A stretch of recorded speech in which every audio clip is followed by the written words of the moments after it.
One of those merchants was the grandfather of no other than Franklin Delano Roosevelt, the Oh, get president. out of here. That's crazy. Yes, That is so crazy.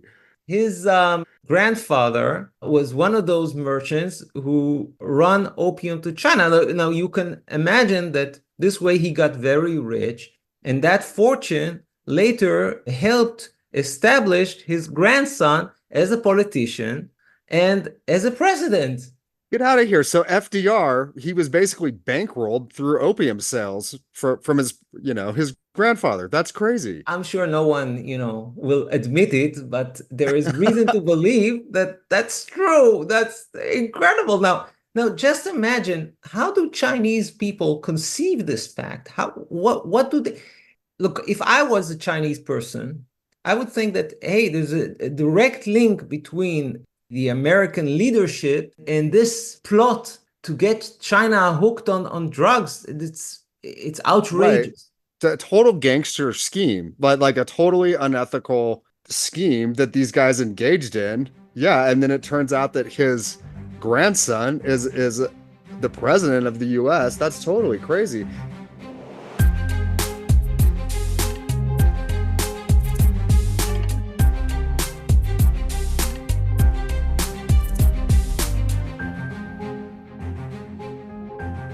Hello and welcome. It's an honor to have Oren Elbaz, the Silver Hermit, here with me today. He is a creator of high quality videos about gold and silver that provide insight about the precious metals markets both today and in the past. He is here to speak with me about his most recent video, Silver Wars, that looks at the Opium Wars that took place in China. Oren, welcome to the show. Hello, hello. How are you doing? Doing great. How are you doing tonight? I'm fine. We've had a bit of a correction in the price of silver lately, and it gave us a bit of a scare. But I have a feeling that it's about to find some support and perhaps rally from here. I'm keeping my fingers crossed. I have a good feeling about it as well. I think this is a good buying opportunity. That was quite a scare. I saw a lot of posts online where people were, basically worried if the sky was falling. Yeah. And so I decided to do my most recent video on, specifically that, because I don't think it's time to panic. I think that the fundamentals for silver are still very strong. The demand's really high. No end of the silver shortage in sight. Yeah. I don't know exactly when it will come back, but I'm not worried about it. I think you should never panic because the fundamentals are so good. Even if for some reason the price drops, technically speaking, it looked as though in Friday, as though the price is going to fall to $26 an ounce. And that would have been regrettable, but only because it would have postponed the rally, for a few months. But it's just a matter of timing, I'm sure that eventually the true value of silver will shine and come to light. It's just a question of when. Right, absolutely. I agree. I have heard some people put forward the idea that, it would be really high if the COMEX shenanigans didn't exist, and I completely agree with that. But even with them, having these large short positions, I feel like with the Fed rate cuts coming up, a lot of folks are projecting 1 to 2 before the end of the year. I think that is going to put some upward pressure on the price. And I think as we go into fall, we'll probably see some people start buying. There's a lot of political uncertainty right now. I think that there's a growing awareness in the States of the dollar hegemony coming to an end. Right after Saudi Arabia started talking with China and the BRICS about Project Enbridge, in that time period, if I brought up to, a stranger or coworker, if they had heard that Saudi Arabia was settling oil contracts outside of the dollar, everyone I was talking to was like, no. But here recently, when I've been talking to people about it, more of them have been aware. And Really? the old folks, of course, are like mad about it. They're like, we never should have trusted those Saudis, all this kind of stuff. I'm sure that if I'm going to ask Israelis right now about Project Enbridge they know nothing about it. Absolutely. But of course, we're in the midst of a war, we're in the midst of a conflict. which is probably it's going to get expanded to the north because we're having trouble with Hezbollah in Lebanon. So people are preoccupied with that. People are not thinking about economics at all, and Yeah, it's sad because, having economic security, it's part of a country's resilience. It's part of a country's ability to withstand aggression, to my view. absolutely. And I mean, it makes sense that that would be absorbing all of their thoughts. I mean, whenever, your safety is in question, it's going to be really hard not to focus on whatever that threat is. And so I could see myself behaving the same way. That would probably take up a lot of my thoughts if I was in a situation where my country was at war. Yes. So I'd Eh, really hope for the best for you guys out there. And Thanks. Thanks. And it's and just such a this sad. this connects to the topic that we want to speak about today, because China is part of the BRICS, of course, and Israel is allied with the United States. So we're like seeing every power, every country in the world aligning itself either with the BRICS or with the United States, and we're seeing these two groups emerging. And today we want to speak about China, and we want to try to decipher what China is thinking and what China is planning through viewing China's history, taking a look at China's history in the past few centuries, and trying to discern from it its plans and intentions for the future. Right, absolutely. What might be motivating them? Why might they feel how they do? It's smart to look back at history, when you're considering these things. Yes.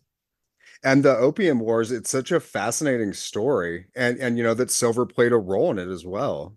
Yes, so my interest began when we saw the Shanghai Gold Exchange starting to take control over the pricing of precious metals. And we've seen that in the past few months starting to take effect. And then I realized I knew almost nothing about China. I knew almost nothing about China's history. So I started reading about it out of interest, and I went into a rabbit hole, as you say, and I started reading more and more, and there was an insight that emerged. Now, I don't think every historian is able to come to this conclusion. I think you need some knowledge in economics in order to see that the driving force behind the Opium Wars of the 19th century was silver. Right. And as a matter of fact, I want people to stop calling them Opium Wars. I think we should start calling them the Silver Wars, because they were fought about silver. Interesting. You know what? I agree with that. I mean, that's really what they were after. They were getting the silver. They were getting the money for Yeah, real. and of course, at the time, silver was money. Right, So you could absolutely. also you could also call them the money wars, because they were fought about money. But the story goes much deeper and much further than most people realize. And I think it's quite an amazing story. Now, if you really want to know when everything starts, you have to go back to the 16th century. And this is Okay. what we call the age of discovery. Columbus, of course, discovered America at the end of the 15th century. And just a few years later, Vasco da Gama, the Portuguese, traveled to India.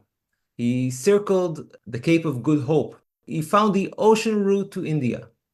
All the way down beyond the bottom of Africa there. All Yes, the way around Africa. yes, all around Africa, and then crossed the Indian Ocean. And that was a huge discovery. It was a huge advancement for the Europeans. And perhaps we should mention the reason why Europeans like Columbus, like Vasco da Gama, were looking for new routes to the east, to the far east. That's because not long before then, the Ottoman Empire conquered Constantinople. And as a matter of fact, this severed the ability of European merchants to travel to India and to China through the Silk Road. For centuries, there was some connection between Europe and the Far East. We, of course, know about the travels of Marco Polo.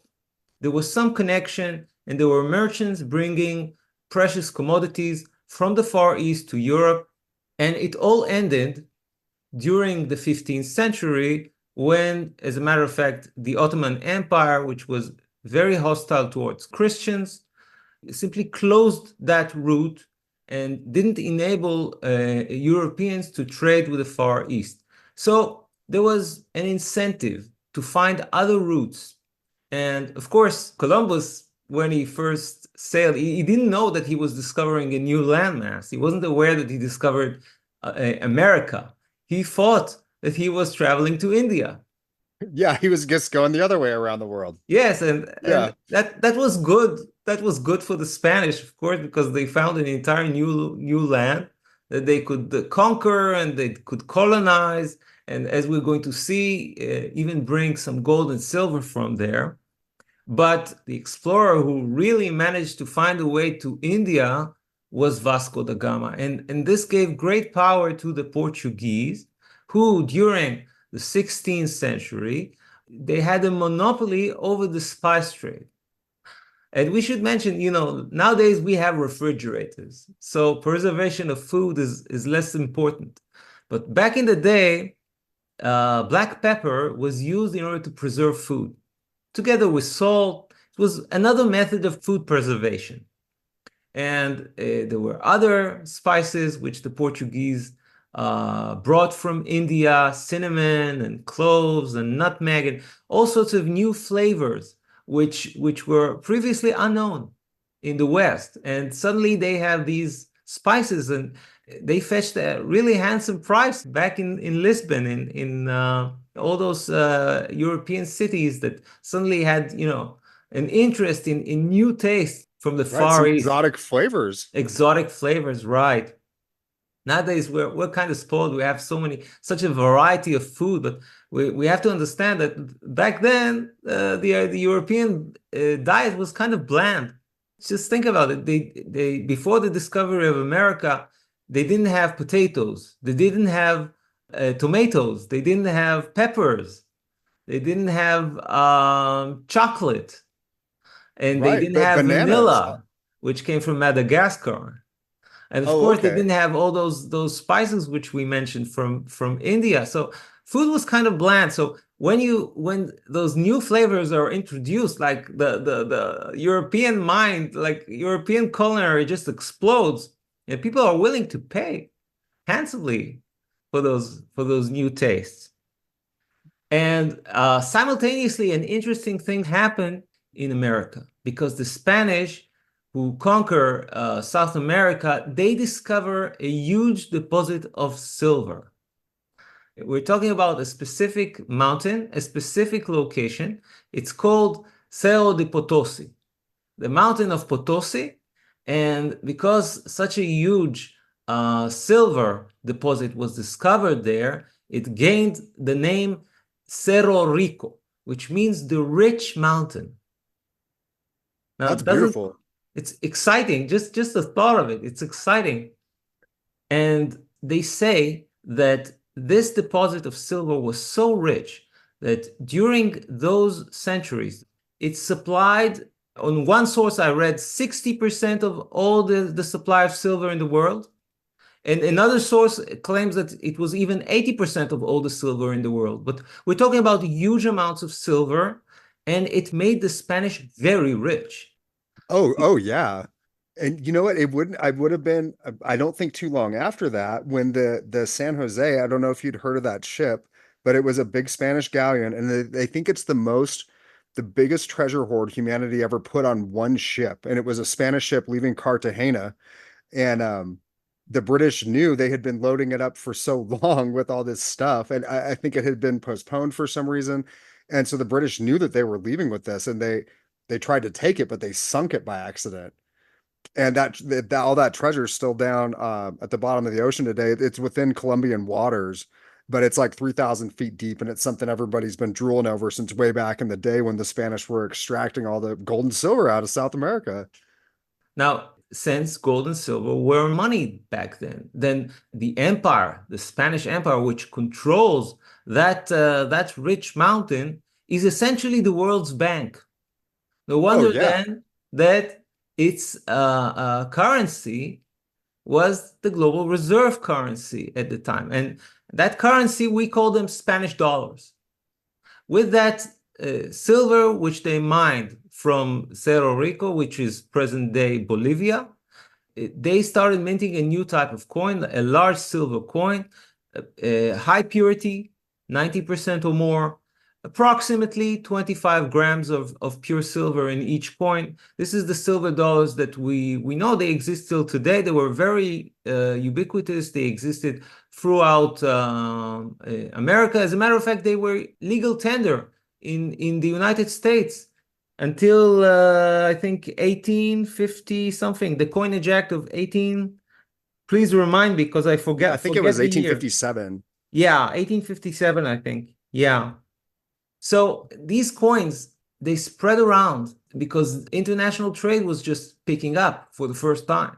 And this was the coin of the realm. Yeah, they went And they went everywhere. And my understanding is they were pretty consistent for the time period as far as their yes, weight and if purity. you look at the really early Spanish dollars, they kind of look crooked. They're misshaped. They're not Okay. exactly round. But Uh-huh. as the as the as the technology, the minting technology improved, they became clean and round, and they had ridded edges, so you couldn't clip them, and they were trustworthy for good, I think, 200 years at least. They were considered as the global reserve currency. And okay, let's check what's going on the other side of the Pacific Ocean in China. Now, China was a very secluded country. It is said that there were days in which Chinese ships sailed the oceans and got pretty far, but at a certain point, Chinese emperors became anxious that foreign influence is going to somehow upset their country, their society. So they closed the borders. They put restrictions on naval trade, on coastal settlement. So China at the time was kind of mysterious. It was otherworldly in a sense. And when the Portuguese first landed there, it was like meeting an alien culture. Right. Yeah, they'd been so isolated. Yes, they've been isolated, and their culture was so different and so exotic to the Portuguese. And we have to understand that Chinese people, they saw themselves at the time as the center of the world. They saw themselves um, as the only civilized people, and they addressed foreigners as barbarians, which was kind of condescending Yeah, towards a the little rude. yeah, a little rude towards the Portuguese. And I can imagine that at the time the Portuguese explorers, they were, kind of rough, kind of rugged, and perhaps they didn't shave and they didn't shower after, a long journey on the ship. So they came down from the ship looking like cavemen, perhaps. But nevertheless, they were treated, kind of as barbarians. But there was one thing that they had, which the Chinese really liked, and that was the silver, Right. Yeah, who doesn't want to get some silver? and especially the Chinese, because it turns out that there was a huge shortage of precious metals in China, and there was a great need for that Spanish silver. And one of the reasons for that is that China was the first country ever to explore the use of fiat currencies, of Okay. paper money. Yes, I believe they had paper money as far back as the Song Dynasty, which is even before Marco Polo ever traveled to China. And Marco Polo gives us an account of the court of Kublai Khan. That was the Yuan dynasty after the Song dynasty, after the Mongols conquered China, became the leaders of China. So during the Yuan dynasty, we have accounts that they had paper money. So we can pretty much say with certainty that they already had inflation, they already experienced inflation, they probably already experienced currency collapse and hyperinflation as far back as the Yuan dynasty. So there was like this cultural memory or this cultural understanding that the imperial banknotes, they can be used for everyday trade, but they can't be used for long-term savings because they tend to depreciate over time and eventually tend to collapse. Certainly, if the country is being taken by a new ruler, and of course, China exchanged hands several times, and there were several dynasties ruling it over the ages. And of course, the moment that a new ruler comes in, then the old paper notes become worthless overnight. So Chinese people used to have gold and silver nuggets, and they called them saisi or yuan bao, and they were privately minted by goldsmiths and silversmiths. And to this day, you can find in China ingots which are very ancient, and those were money. Those were savings for Chinese merchants. So when the Portuguese came with Spanish silver, there was a huge temptation to trade with them. Yeah, to go ahead and break that isolationist mindset and yeah, try and get their hands on some of that. And man, that's really interesting. It would be really cool to have one of those old ignots. Yes, I hear that you can actually still find ingots which are ancient and have a collector's value.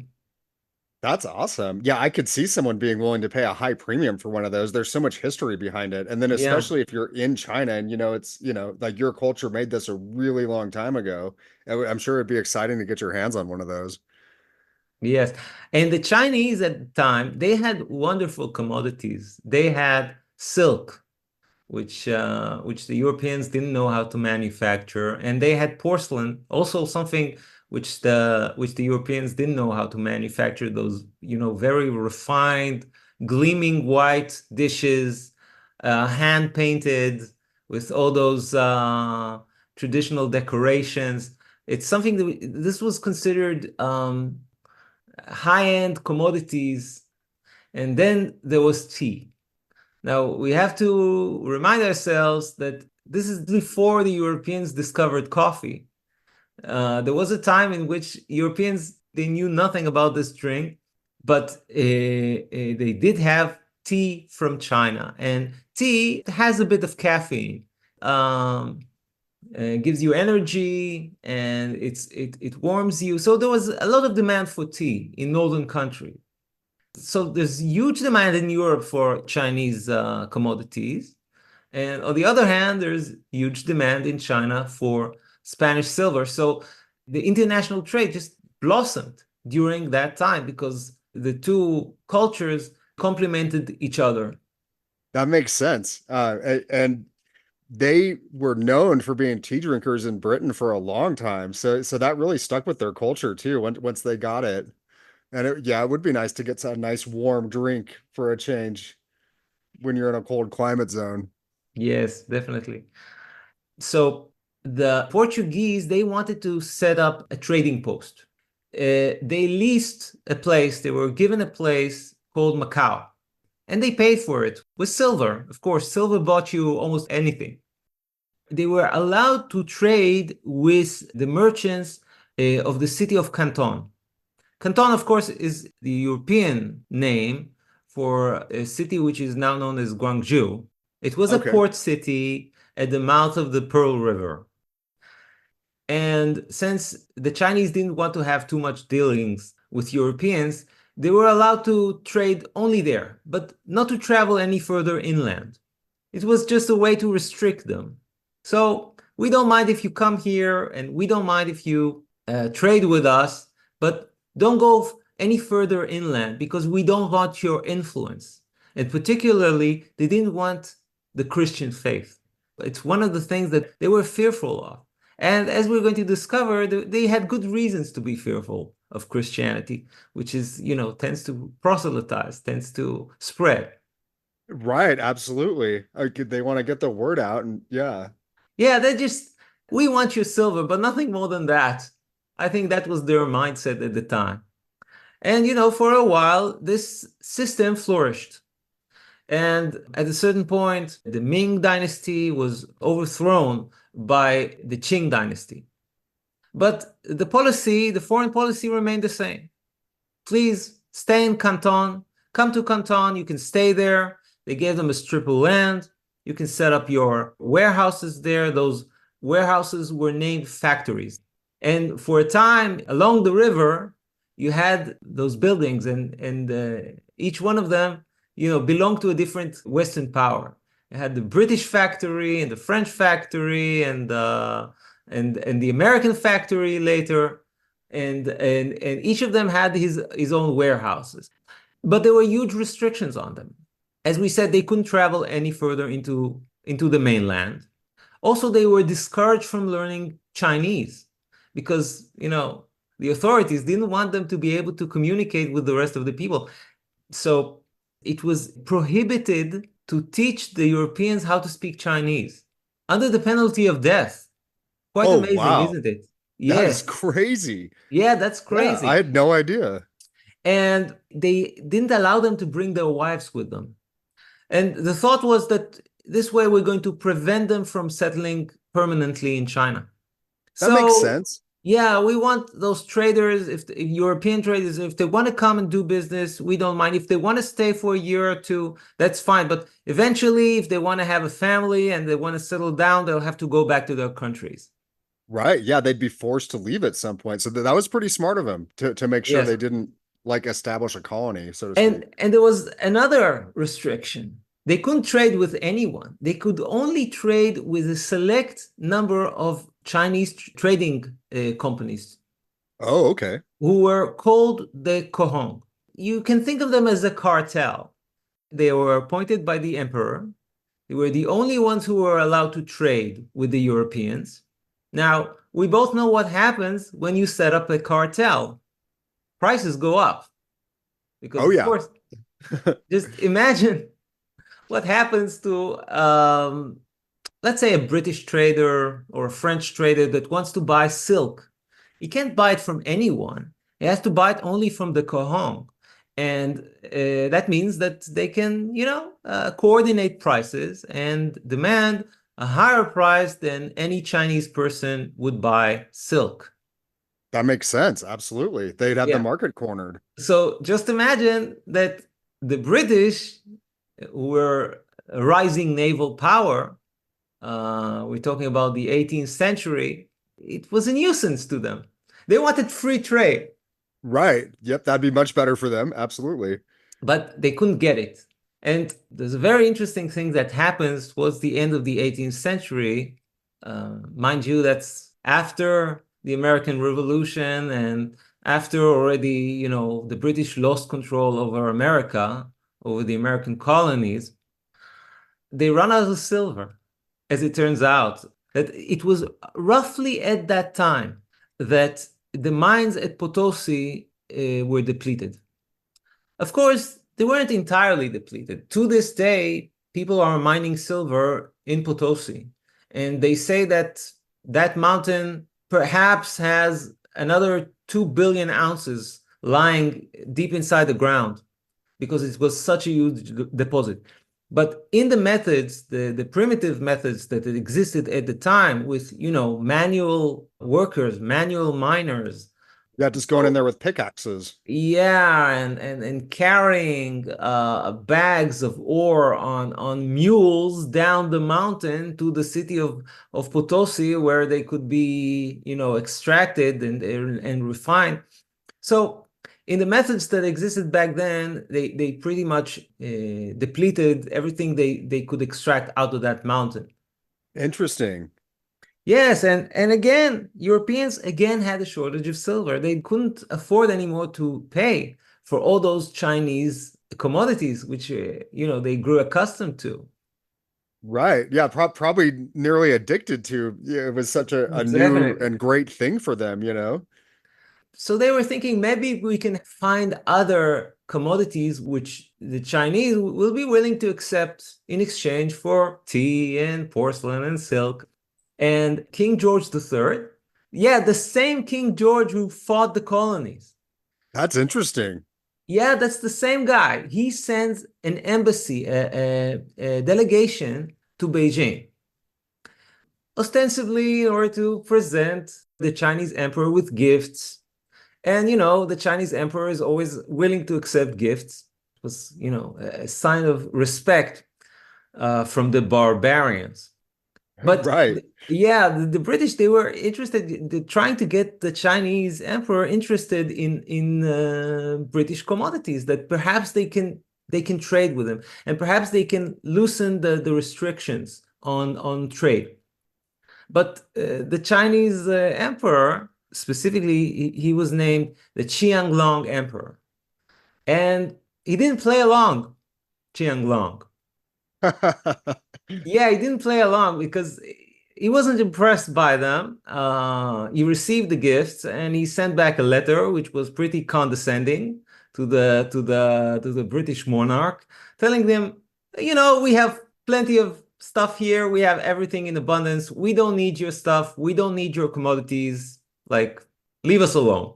And the British were, of course, they were kind of pissed. They were Right. annoyed by this response. And you have to understand, at the time, it was the beginning of the colonial era, and the British East India Company was expanding. Now, sometimes we think about Britain as occupying India, but we have to remember that the British Crown didn't begin the conquest of India. It was the East India Company that started the conquest of India, which is quite amazing. It's not something that we're used to.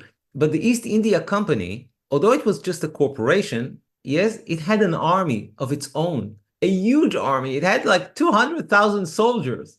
Oh, wow. That's a lot of soldiers, especially for that Yeah, time and period. ships and its own navy. We're talking about serious power, and it took control over the province of Bengal at the northeast of India. Back in the day, India was controlled by the Mughal dynasty, which was in decline. So they took advantage of their weakness and started gobbling up pieces of India. And the East India Company had this marvelous idea. Let's start growing opium in those lands which they just recently acquired. And let's ship that opium to China. And we'll get the Chinese hooked on opium. We'll get them addicted to opium, and then they will trade their commodities in exchange for opium rather than silver. Man, that's a pretty negative plan to come up with. That's It- that's diabolical. absolutely. They were behaving like modern day drug cartels that Absolutely. that Completely disregarding the health of they those people. traffic drugs, and they're after your money, and this was their way of getting all of their silver. Man, yeah, that is really diabolical. And it's sad too, looking back on how all this Yes, unfolded. it's very sad, and it's also unjust because opium was known since ancient time as a medicine, as an analgesic. It induces sleep, it relieves pain. It was used for medicinal purposes, but as a recreational drug, we all know it's extremely addictive and it's very bad for you. So during that period, we can see the consumption of opium grew and grew all the time. And that trade was so lucrative. And that's an interesting point for Americans, that American merchants wanted a piece of the action as well. And they found out that there was opium being produced in Turkey. And it was of lesser quality, but it was cheaper. So American merchants started dealing opium to China as well.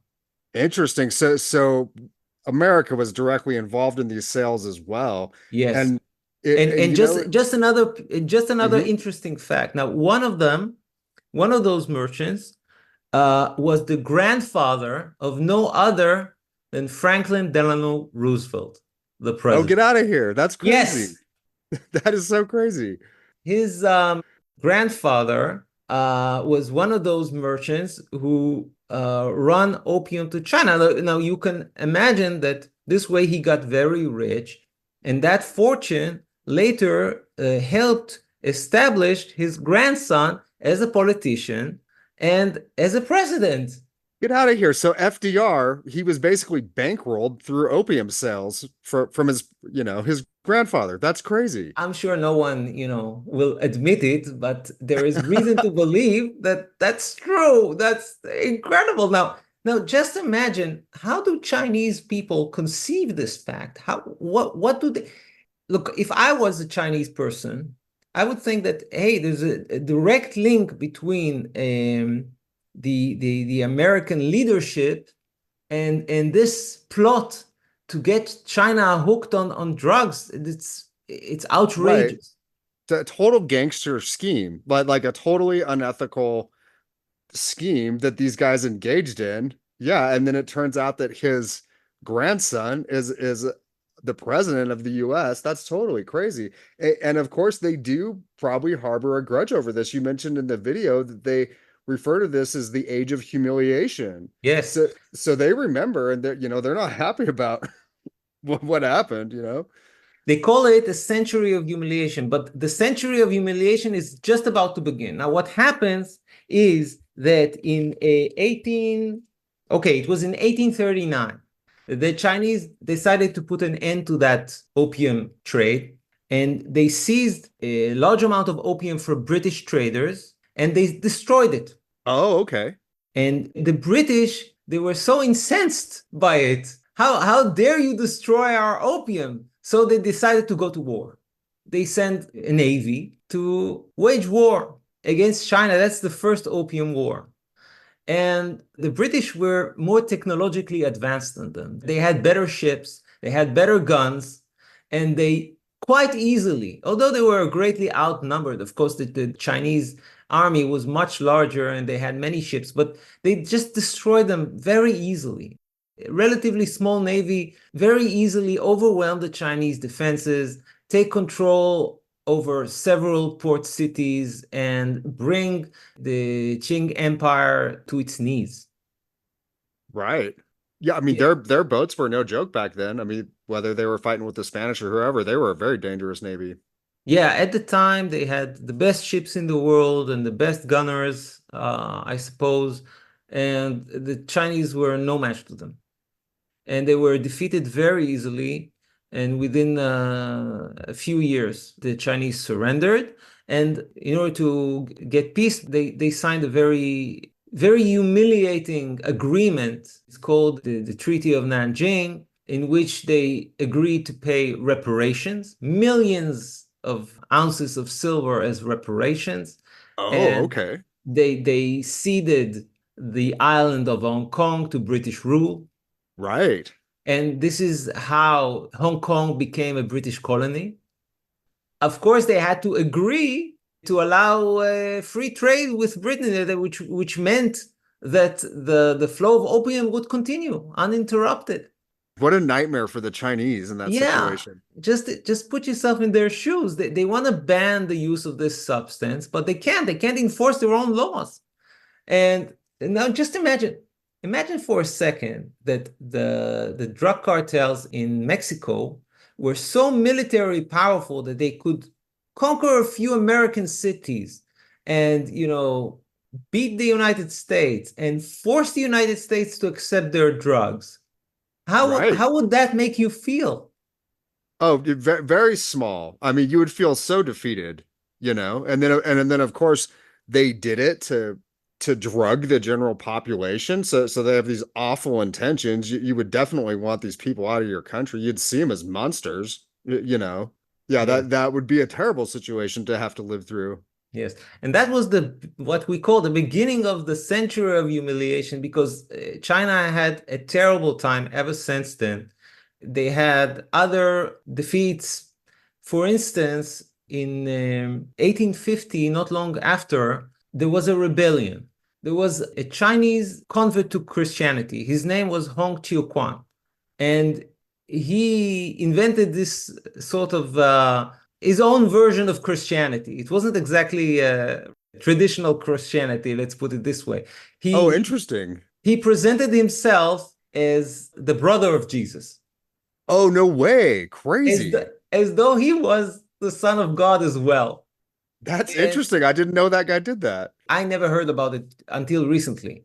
And I think hardly anyone in the West has ever heard about this. And the reason I mention this is because, that led to a civil war. As I told you, the Qing Empire hailed from Manchuria. And so the southern Chinese, the Han Chinese, resented them. So they went along with that character, with Hong Chiu Kwan, and that led to a civil war that lasted something like 14 years. And the amazing bit about it, they say it claimed the lives of 20 to 30 million people Holy during those years. cow. That was a Now, brutal war. yes, that was a brutal, brutal conflict. Now, just imagine, about at the same time, the Americans had their Civil War. And according to the estimates which I read, the total amount of casualties during the American Civil War, including civilians and people who died in prisoner camps, amounts to about 1 million people, the highest estimates. And we've all heard about the American Civil War. So many books were written about it, so many movies were done about it. We all know about the American Civil War, but none of us know about the Chinese Civil War, which happened roughly at the same time, was 20 to 30 times larger As far as tolls, like as casualties, people far as involved. the amount of casualties. And nobody in the West has ever heard about it, and nobody cares about it. Yeah, I've never heard anything about that. That's crazy. And yeah, that was really, really ugly, but it's not well documented here at all. I've never heard anybody talk about I it. don't know how they treat it in China. I would very much like to hear if there are any, people of Chinese descent that can enlighten us. I don't know how they treat it if they talk about it, but it serves as an indication how little we know about Chinese history here Right. in the West. Yeah, we're ignorant to it. Yes. And that's, I think, it's very sad. It's also very dangerous because we're dealing here with a rising power, which we hardly know anything about. That is really dangerous, and they're very aware, it seems to me anyway, of our conflicts, of the Civil War here, and they, you know, could even potentially use those old divisions to try and stir up problems online if they're pretending like they're an American, maybe. Who wants to, say something bad about the Civil War, and they would even know, well, if I claim that I'm from Georgia, then they might think that I support the South but yeah, they know a lot about us. That is a dangerous position for us to be in. Yes. Now, there's a huge debate as to what are the intentions of China. And there are people, pundits on the internet who claim that China is peaceful in nature, doesn't want military conflict with the West. And I would like to believe that very much. But I try to judge current affairs as objectively as possible and trying to think, how would I feel if I were in the position of the Chinese people? And frankly, I think that they have lots of reasons to be angry with the West. And I'm concerned that perhaps there is some desire within Chinese leadership to avenge themselves, or at least, if not through war, then perhaps through other means, through economic means or technological means to dominate the West and payback time. Man, I think that you're really onto something with that. Because I think that unfortunately the West set the stage, kind of seeded this idea in their minds that, you can drug the population. This is a good way to inflict serious damage on another country. And I'll tell you another reason that I think that you're onto something is that what I'd seen in an Associated Press article about China fueling the fentanyl crisis by directly subsidizing the manufacturing of materials that are used by traffickers to make the drugs outside of China. Yes, And that's this is something that I referred to in my video, which everybody is welcome to check out. Dude, Uh, everyone should watch this video. It's amazing. The art is Thank beautiful. you. It's such a great story. And yeah, I strongly recommend it. It's a really good video. Thank you. So it's eerily reminiscent of the Opium Wars. The fact that Chinese opioids, which are, they're not naturally grown like opium, they're synthetic, they are manufactured in a laboratory, but they are destroying the mental and physical health of Westerners, just like the West has done to China centuries ago. No, no, Could it be a absolutely. coincidence? I don't think it is, because when they were looking into this stuff, they had one of those special house committees checking it out. And what the investigators said was that they were able to access a government website that revealed that tax rebates for the production of specific fentanyl precursors, as well as other synthetic drugs. Um, If I understand correctly, the fentanyl is not directly produced in China. It's the precursors are produced in China. They're moved to Mexico, and in Mexico they do the final production. They produce fentanyl out of it and ship it to the United States. that's my impression as well. Yes. But it doesn't matter. The thing is, there's someone in China behind it, at Yes. least making money of it, Absolutely. Definitely. if not intentionally trying to poison the American population. Yeah, and I mean, it's sad to say. I mean, that my conclusion is it's intentional. I don't know that for sure, but that's how I Yes, feel. we know nothing for sure because, I don't have any sources inside the Chinese Communist Party. So Right. I Yeah, can't me tell their neither. true intentions. And I would very much, if there are Chinese people who know better, I would very much like them to contact me and tell me. And if I'm wrong, I'd be very glad to like change my views because I just want to learn. I just want to expand my knowledge. Right. So just very briefly, I want to mention a few more events in the history of China which took place later. After the first Opium War, there was a second Opium War, again, when the Chinese tried to stop that trade. And again, the British and other nations together, I think the French, went and fought them yet again. And on the second Opium War, they took control over the Forbidden City in Beijing. They occupied it and they destroyed what is known as the Summer Palace. This was a complex of palaces and gardens, and there were lots of artifacts there of historical, artistic significance. They were destroyed. The place was burnt. It was never rebuilt. Today, you can go there. There are remnants of it still existing, but many of the artifacts that were looted from that summer palace, they were never retrieved. So, Oh and China man, is after them, trying to bring them home. I But see. so it's another thing which is, very painful for the Chinese, that their treasures were looted, and who knows what was there and what was lost in the fire. Thousands of years of history may have been lost there. Good point. Yeah. And then there's still remnants of it, so they see it, and it's this, they have the memory of it, and man. By the way, they didn't know when they set it ablaze that all the servants were hiding in the basement. They all perished. It was Oh, terrible. how sad. Yes. That's awful. Dang. After that, the Second War, which again, there was another treaty, another humiliating treaty with Britain, and some more land was given, and more reparations were taken.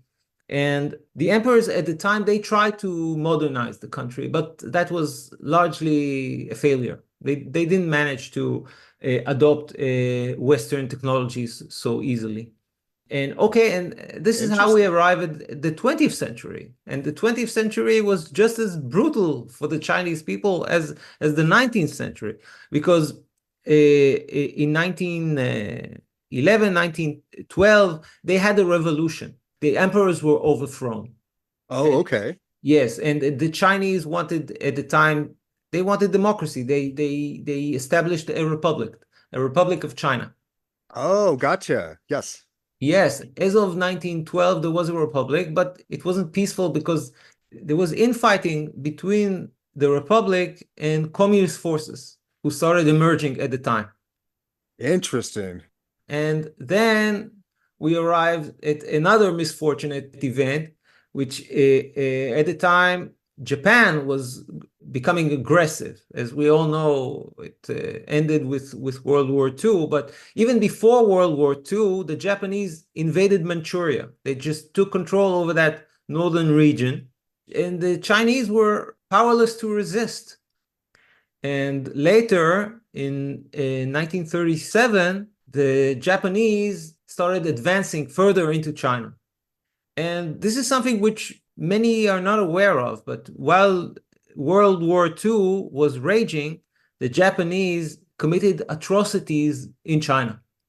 And they took control over Beijing and Shanghai and finally Nanjing, which was the capital of the Republic. And there was a huge massacre.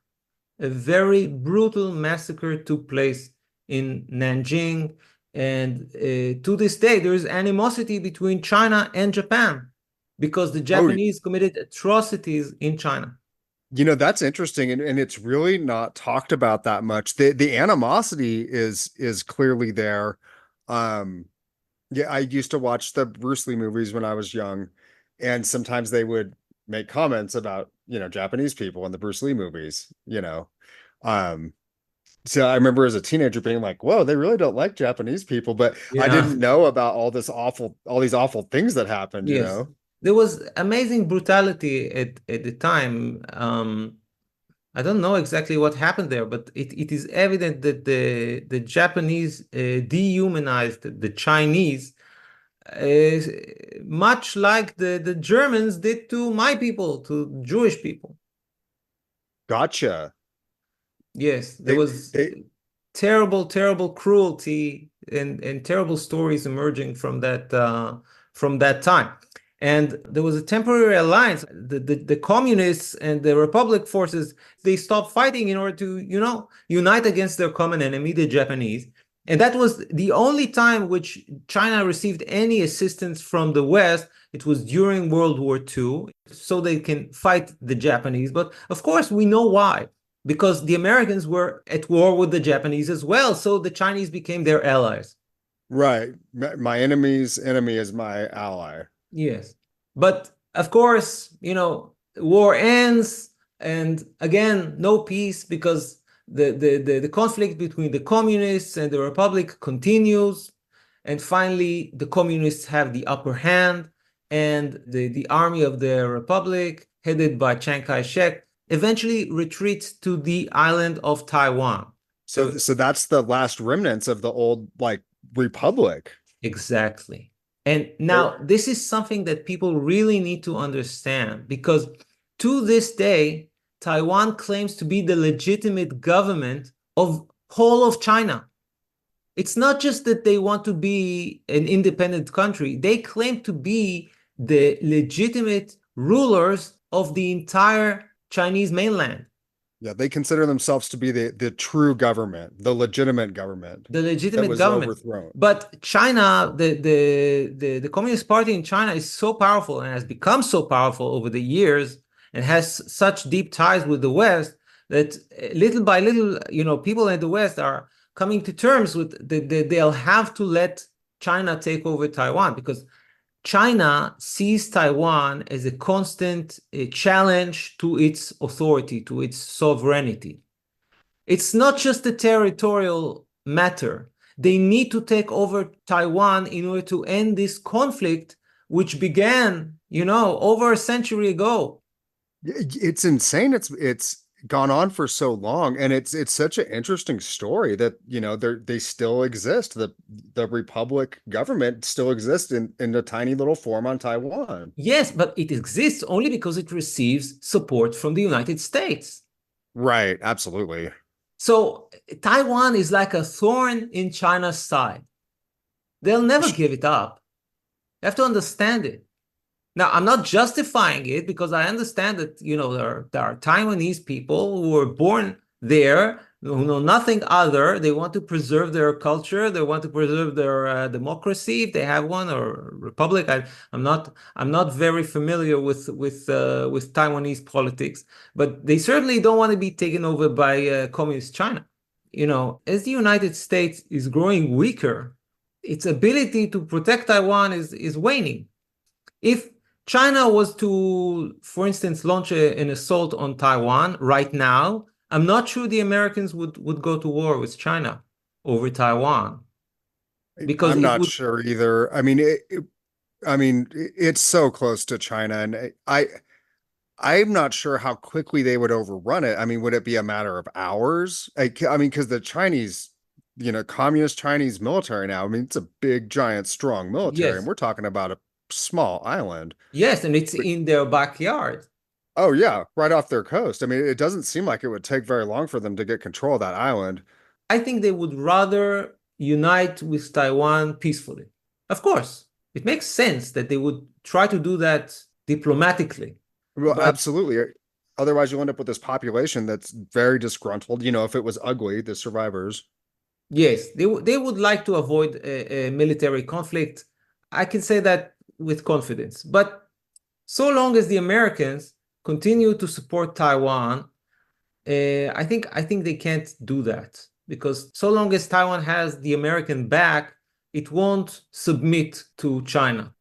So this gives us another point of contention with the United States. Now, Absolutely.